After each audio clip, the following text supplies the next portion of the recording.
It starts with dialogue. It starts with discourse around the fact that we are an institution of higher learning. That's never changed the last time I checked. Exactly right. We still have great colleges, great faculty, great staff, great shared governance. These are not catchwords. They are reality that college athletics is adjacent to, is a part of, and not even the number one thing. It's a part of, quite frankly, some of the whole of the experience that you will receive as a student, faculty, or staff at a university. So I think for me, it was really more about what hit home is that we're talking about all these nuances around, post-house, NIL, transfer portal, rev share. Okay, those are new and they are challenging, okay? But I think the tethering are keeping our, well, keeping the main thing the main thing. Let's just call it what it is, which is our academic mission. Academic and athletic success. I'll say it again, academic and athletic success. And I think that is quite frankly, the game change as it relates to this whole professional notion. We are quasi-professional, okay? So we have professional components that we have adopted because of House and others. They need to have a commercial feel to it. We need to come up with a funding model that supports it, but not to the downfall, I should say, of higher education. So the whole idea of the op-ed there was to reestablish a foothold. I've gone through a year of review, many meetings, both on my campus, nationally, talking to chancellors, presidents, ADs, practitioners across the country, and very few times this notion of academics playing a role outside of the word student athlete, outside of, okay, dealing with a board of X. And I think it's important that we don't lose that focus point, because I think that changes everything as we try to self-govern, as we try to put pieces of guardrails and other pieces to keep the enterprise rolling. So I think there was just kind of my paper, my hand in the fist to say, hey, I'm here. I'm a higher education professional. Just happen to be also a director of athletics. And I have a 30-plus year in higher ed that stems with the balance of academics and athletics. And we don't have to recreate the wheel there. We can do what we need to do, put the things that's supposed to be in place so we can run our enterprise so we don't have so much uncertainty. And we can do that in the name of education, okay? So I think that part really got me going. And I can only do 1,000 words, right? We got like 993 words. I probably could have wrote a little bit longer. But I do think it's important that we don't lose sight of that, because a lot of folks would not be, I know I wouldn't be, without the college education, without the access and opportunity of higher ed. I would not be sitting here. I would not have a college degree. And athletics was the tool by which I was able to use to better my overall personal development. So I'll stop there, get off my soapbox, and answer your question.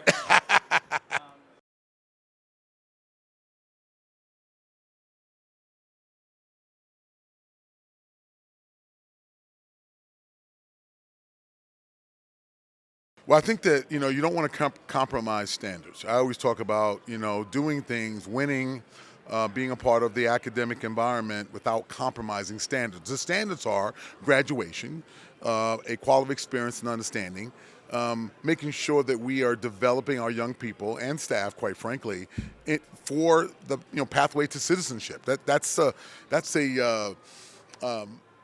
the outcomes, right? Those are the things that we should be striving. I think that we also have now created a need for creative innovation around revenue generation, okay? And that means that because of now the new structure, the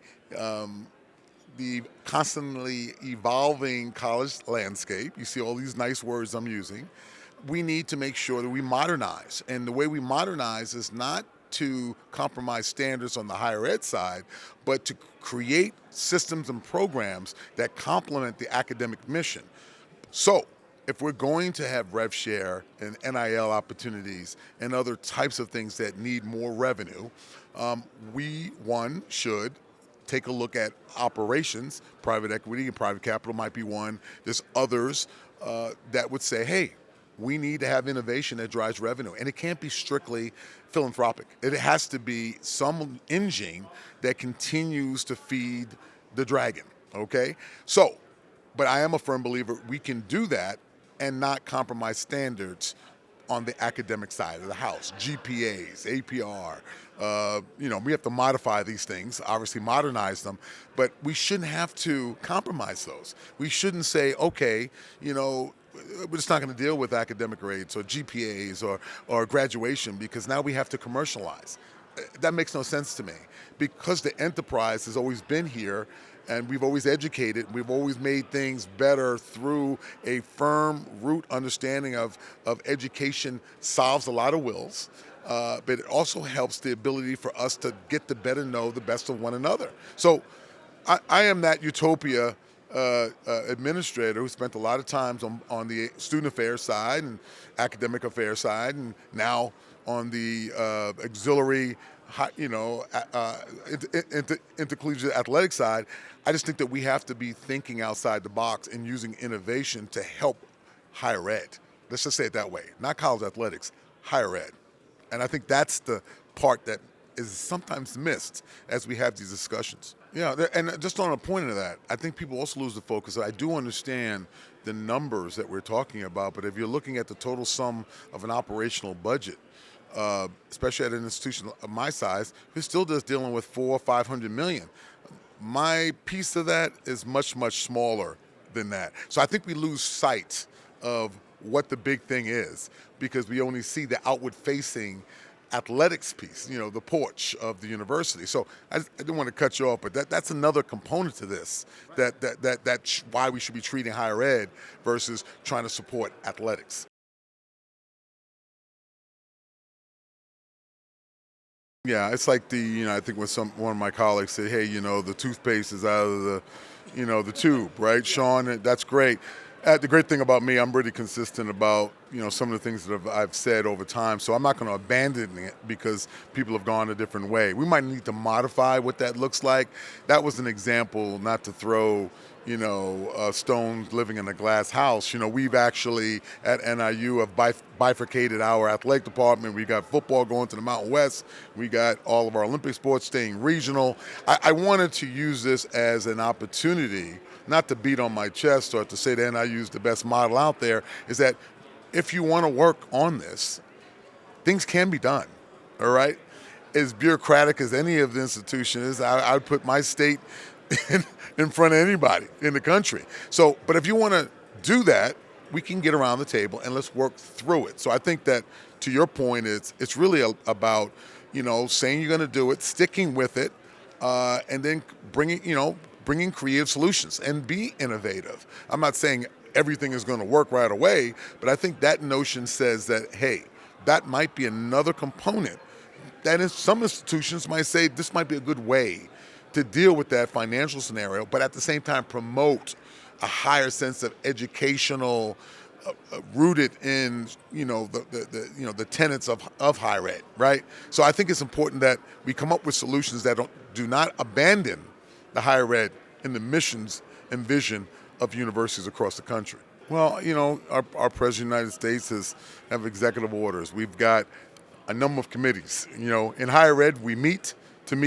again, all right? And I think that there are enough good people in our industry, now I'm talking about college athletics, where there are people like myself that have a fair amount of experience, have done some things outside of the enterprise of intercollegiate athletics, but respect the academy and expect higher education. You don't have to be a higher ed theorist, but at the end of the day, I think the shared governance component of that, and again, if you're really practicing real shared governance, you're including everyone's voice, and we're coming up with these creative solutions. And why not have a level of discourse that talks about preserving some of those missions, but at the same time helping athletics? So I think there's an appetite. I just think those are in the minority, okay? And I think that it might not be in vogue because we're dealing with the thing now, the uncertainty now, instead of looking at a long-term or longer solution. And I think everything's a rush because, people want to win, people want to do X, they want to do Y, And I think that, it takes brave souls to say, hey, hold it, hold it. How about we fix it this way so it has some sustainability versus the quick fix where, okay, in 6 years or 1 year, we'll be revisiting this again. So the whole idea here is to have some folks with some vision, some thought, and get the rest of them feeling comfortable and confident to be able to join the discussion so we can make the long-term changes that are necessary for both higher ed and college athletics. Yeah, it really does, and the reason for this is that we did some research. I've talked about it heavily back in 21, where 2021 we saw the leaving of USC, UCLA going to the Big Ten. That was kind of like the watershed moment for us. We started to do some internal talks with our team and just athletic administrators across the country, and that was a light bulb for me to say, oh, things are not changing. If USC and UCLA are going to the Big Ten, we're probably going to see a lot more of this type of change from coast to coast. And I had been in the Big Ten when I was at Wisconsin, when we added Nebraska, we added Rutgers, we added Maryland, and we started the Big Ten Network. So that experience on top of my experience as an athletic director back east, where I've had Division I programs, had multi-divisional, I had Division II and Division III underneath one house. So because of that experience, I think I was probably more confident that it can be done. The athletes, Division I or Division III, Division II, they are the same relative to their striving for excellence academically and athletically. I think what we needed to do is to look at the finances. Getting back to more of a regional base for the majority of our sports instead of flying, coast to coast was not an option. And then financially, what was that doing to the athletic department? So this was an attempt to control expense, right, and to increase revenues by virtue of the media rights and other types of things that we are receiving being in the Mountain West for football and gymnastics. So it's a plan that's working. We took it from the service academies. They're currently doing that. They were doing it way before we thought about it. Kudos to them. Where they are in the American, both Army, Navy, for their football and for all the rest of their sports, they're in the Patriot League. So, again, not to say that we're the first, but I think that we're probably the first of our size institution and what we are trying to do to do it, right? We're not a service academy. We're a very proud research institution nested in the cornfields of northern Illinois. But I think that the bifurcation there is more about the expense revenue side and competition. We feel really comfortable with the Horizon League. They've done a fantastic job with their brand, their Olympic sports, their basketball, and then the Mountain West, being a part of the rebuild and seeing where our football program is, which is, I believe, an elite level of FBS football, and we can back that up with the notable wins both in conference and out. So we feel comfortable that we could put this together similar to Army and Navy, but also to control what we could control relative to expense and revenue. So, time will tell. We start here July 1 in the new structure, but we've already seen reductions in expense and increase in revenues as we've kind of gone through this modeling for FY27 and beyond.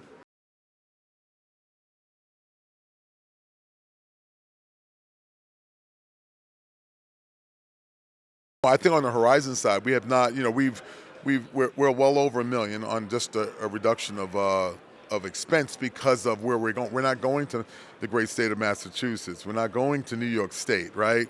So, and those are projections, but the reality is we're starting to see where we are. And then also, too, right sizing. I call it right sizing to Horizon League standards, right?